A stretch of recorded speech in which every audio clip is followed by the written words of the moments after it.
সুন্দর যাচ্ছে।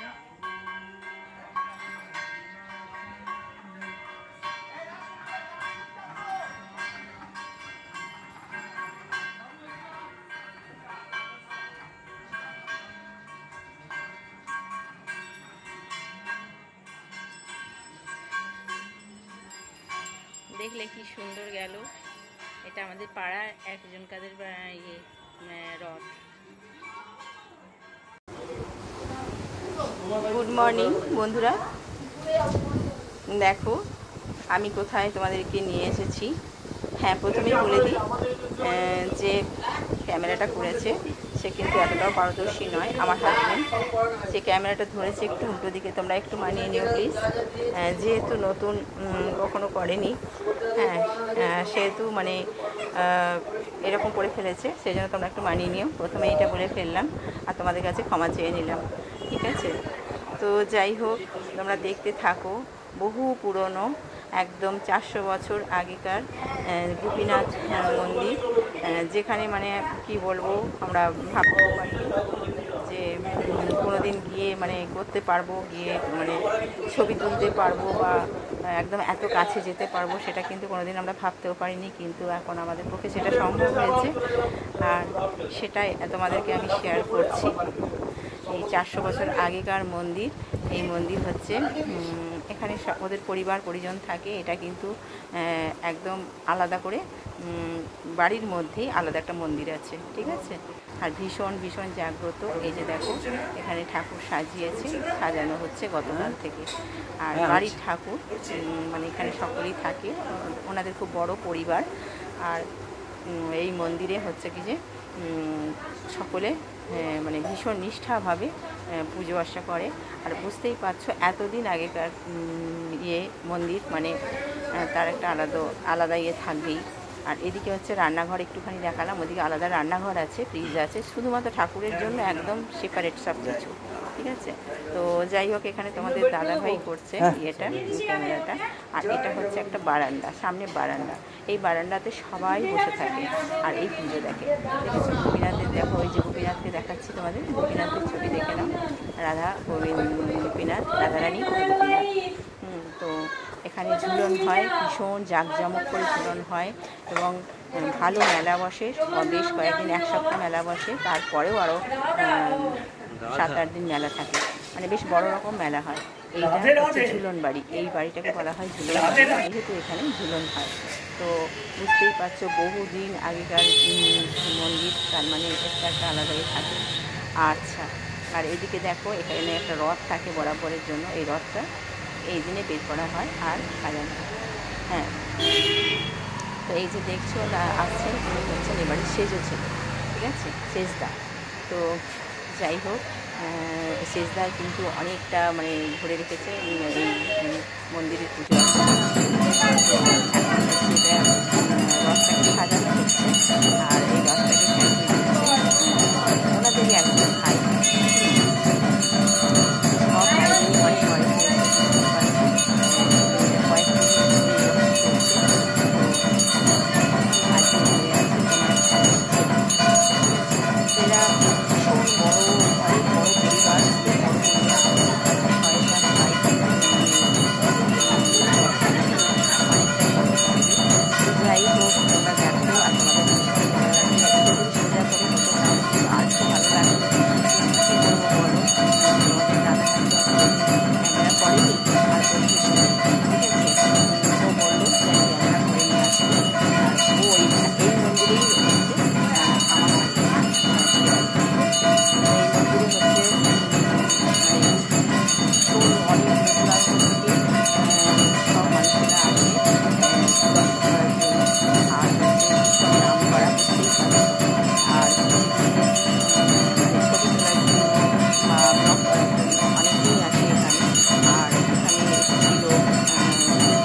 বসিটা ধরে নিচ্ছে। আজকের জন্য একটু বসিটা ধরতে হয় না, তো যদি আমি পারিনি হচ্ছে। তো দেখো রাস্তার মাঝে খালি পায়ে সকলে মিলে একসাথে হাঁটতে বেশ মজা করে যাচ্ছে সব বইয়েরা। আর পিছন পিছন যাচ্ছে তাদের সব ছেলেরা মেয়েরা সব এসেছে, যারা সব বিয়ে হয়ে গেছে মেয়েরা তারা সবাই এসেছে। সব মিলিয়ে যেন বাড়িতে একটা বেশ ঘটা প্রচণ্ড। তো দেখো সবাই মিলে ঘুরে খুব সুন্দর নিয়ে যাচ্ছে, খুব ভালো লাগছে। দেখো রথ তো খুবই অনেকই দেখা হয়, কিন্তু বাড়ির রথটা দেখতে বেশি ভালো লাগে। সেটা প্রথম থেকে সাজানো, আর এই সাজানোটা কী বলো তো, এই যে গোপীনাথ ভগবানকে সাজানো যেগুলো কালকের থেকেই সাজানো হচ্ছে। সেই সাজানোটা অনেক নিখুঁতভাবে করতে হয়, আর ওখানে অনেক সব ঠাকুরকে নিয়ে সাজানো হয়, তো সেই জন্য একদিন আগের দিন থেকেই করতে হয়। তো দেখো বেশ খানিকটা রাস্তা কিন্তু ওরা সব নিয়ে যাচ্ছে, কিন্তু আলাদা একটা আনন্দ আছে। তো যাই হোক ওরা দেখতেই যাচ্ছে, তোমাদের কেমন লাগছে অবশ্যই জানাবে। যদি ভালো লেগে থাকে তাহলে চ্যানেলটাকে সাবস্ক্রাইব করে দিও যারা সাবস্ক্রাইব করেনি এখনো। দেখো রাস্তায় যারা যাচ্ছে তারাও কিন্তু একটু বসে ধরার জন্য একটুখানি হাজিয়ে দিচ্ছে, তাতেই শান্তি। বেশ ভালো লাগছে। তো ভীষণ খুশি মানে তোমাদেরকে করতে পারার জন্য।